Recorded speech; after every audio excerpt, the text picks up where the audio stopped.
Que futebol é uma paixão, todo mundo sabe, mas chegar a ser tão forte quanto uma religião pode ser algo novo para muitas pessoas. Mas se parece maluco ou não, o fato é que em 1998, um grupo de torcedores argentinos resolveram se juntar e criar a conhecida Igreja Maradoniana. A igreja considera que Maradona, o grande jogador argentino, era simplesmente um deus. Sim, isso mesmo. A religião tem um tetragrama, Natal, Páscoa e até mesmo orações. Só que Maradona não é lá o exemplo de Messias como conhecemos. Ele se envolveu durante sua carreira em várias polêmicas e várias discussões, como envolvimento com a máfia, drogas, prostituição e diversos casos de agressão. E a pergunta que fica é, mesmo com isso tudo, como que Maradona se tornou tão importante ao ponto de ser comparado a um deus? Para uns, Deus não tem nacionalidade, é um ser sem cor, rosto ou qualquer aspecto físico. Para outros, Deus é apenas uma ideia, que não tem corpo ou alma. Mas para milhares de pessoas em todo o mundo, Deus existe e é argentino. Eu sou Pedro Lima. E eu sou Camille Paranhos, e seja bem-vindo para o primeiro podcast.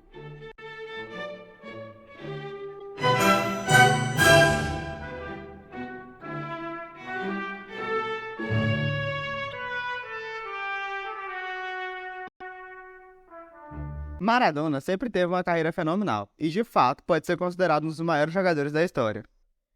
Durante sua carreira, passou por clubes como Boca Juniors, Barcelona e teve seu auge no Napoli da Itália e na seleção argentina. Como jogador, ele era um espetáculo, mas como uma figura pública, ele sempre teve seus diversos problemas, principalmente com a mídia jornalística, na qual ele acusava de ser perseguido. E então, para que a gente entenda o quão polêmico foi Maradona, analisaremos a oração maradoniana e vamos tentar entender estes aspectos importantes de sua carreira. A primeira parte da oração começa assim: Nosso Diego, Diego nosso que estás no céu, santificado seja a sua canhota. Venha até nós sua magia. Faça com que seus gols sejam recordados, assim na terra como no céu. Dê-nos uma alegria hoje, neste dia, e perdoem esses jornalistas, assim como perdoamos a máfia napolitana. Neste trecho da oração, vemos alguns dos problemas de Maradona. O primeiro, e já citado, era com os jornalistas e o segundo com a máfia italiana. Sobre a mídia, o caso mais famoso aconteceu em 1994, quando Maradona ainda jogava e havia acabado de rescindir seu contrato com o New Old Boys da Argentina. Em fevereiro, alguns jornalistas fizeram plantão em frente à sua casa, em Buenos Aires, e foram expulsos com tiros de espingarda de ar comprimido. Em 2013, já aposentado, o jogador se irritou com as perguntas feitas sobre relações familiares. E então, em um surto, o jogador xingou vários jornalistas e agrediu um deles com uma bicuda. Com a mídia, tudo sempre foi muito problemático, e se tornou ainda pior quando Maradona foi acusado de se relacionar com a máfia. E lá, as coisas pareciam piores. Para início de conversa, Maradona era viciado em cocaína e álcool, e em diversos momentos teve seu nome na mídia relacionado às drogas. Em 1991, o jogador teve uma complicação pelo uso excessivo de drogas e chegou a ficar 15 meses afastado dos gramados. O jogador chegou a declarar na ocasião que, abre aspas, eu era, sou e serei viciado em drogas. Em 2020, o jogador chegou a ter uma overdose que causou diversas complicações em seu quadro de saúde. Nelson Castro, autor do livro A Saúde de Diego, A Verdadeira História, afirmou em entrevista à RFI, ainda em 2021, um ano após a morte do craque, que Maradona tinha, abre aspas, compulsões por sexo e vício em drogas mais fortes do que a paixão pela bola. Essa compulsão por sexo é importante de ser destacada, pois uma das acusações mais fortes da carreira do atleta era que a máfia o fornecia, além de drogas, prostitutas para o seu agrado. Muito disso é mostrado no documentário Diego Maradona, Rebelde, Herói, Malandro e Deus, que obviamente foi muito criticado pelo craque. Mas agora vamos à segunda parte da oração, e ela vem assim: não nos deixais sujar a bola e nos livre de Avelange, Diego. Aqui surge um novo personagem, ele é João Avelange. Avelange foi um dos presidentes da FIFA durante o período em que Maradona jogou pela seleção argentina. E mesmo tendo recebido a taça das mãos de Avelange, Maradona e o então presidente da FIFA nunca se deram bem. Avelange foi acusado de receber propina para sediar a Copa do Mundo na Argentina, em 1978. Além de tudo, foi acusado de apoiar um governo autoritário na Argentina, comandado por Videla, que matou milhares de pessoas durante seu período.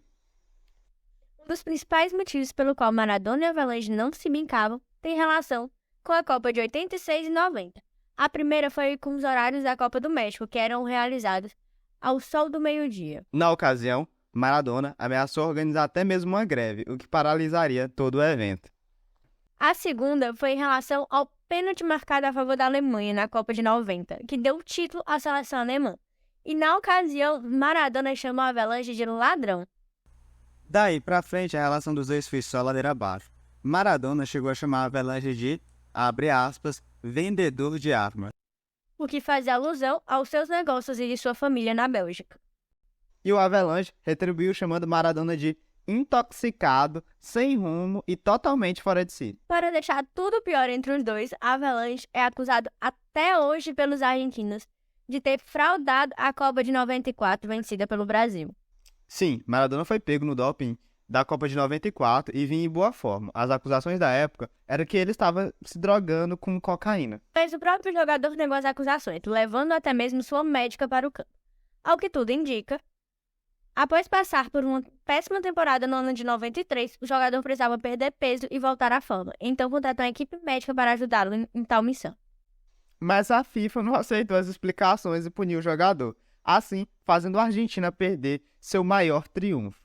Ao que dizem, a Avalanche usou Maradona para promover a Copa de 94, que acontecia nos Estados Unidos.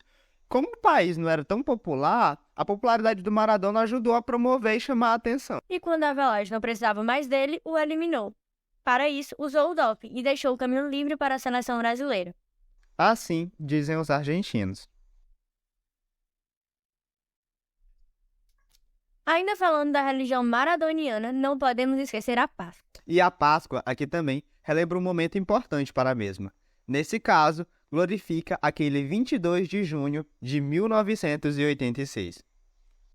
Essa é a data do jogo entre a Argentina e a Inglaterra, o jogo que transformou Maradona em um deus e o herói de todo um povo. Para que a gente tenha um maior entendimento do porquê esse jogo foi tão marcante, precisamos voltar 4 anos antes, no ano de 1982, e focar num pequeno conjunto de ilhas chamadas de Malvinas. As ilhas se localizam no Atlântico Sul e ficam bem próximas da Argentina. Então, desde o processo de independência da Espanha, em 1820, a Argentina ocupou o lugar. Porém, 13 anos depois, em 1833, os ingleses tomaram a ilha à força, alegando que aquelas terras os pertenciam. Por isso, os dois países nunca se deram muito bem.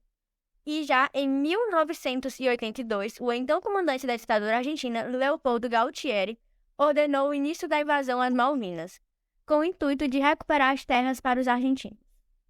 Mas com 2 meses de guerra, ela foi finalizada. A guerra foi impiedosa. Os argentinos saíram arrasados e, segundo o governo, mais de 600 combatentes foram mortos.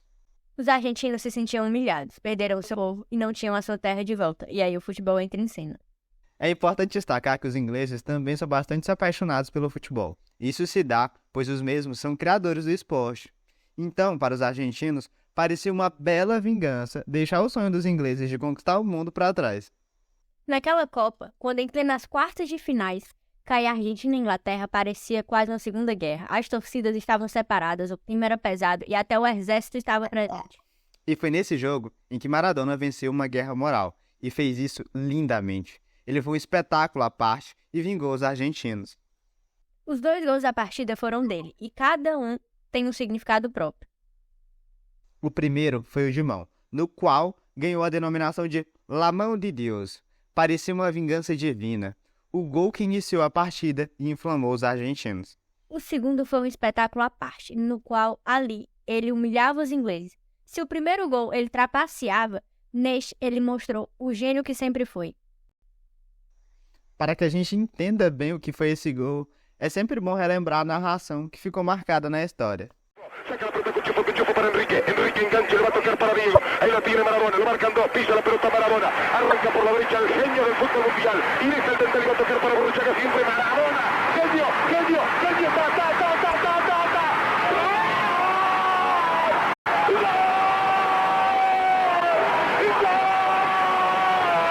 ¡Gol!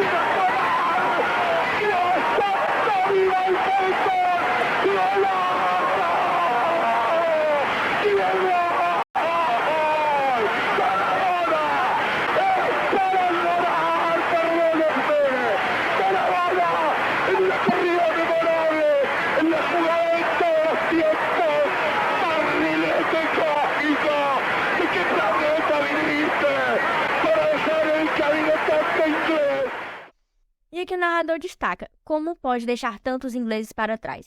E como podia Maradona, um único homem, humilhar sozinho os ingleses e recuperar a honra argentina. Naquele dia, Maradona ganhava um aspecto quase que divino. Salvava uma nação, assim como o Messias salvava um povo.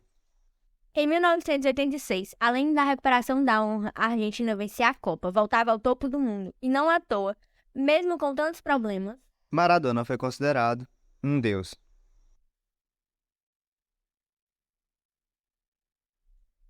Esse foi o nosso podcast da semana. Para continuar acompanhando mais notícias marcantes e quentes, acompanhe o Diário Poti pelo portal diariopoti.com ou pelas nossas redes sociais, como TikTok e Instagram, no @diariopoti.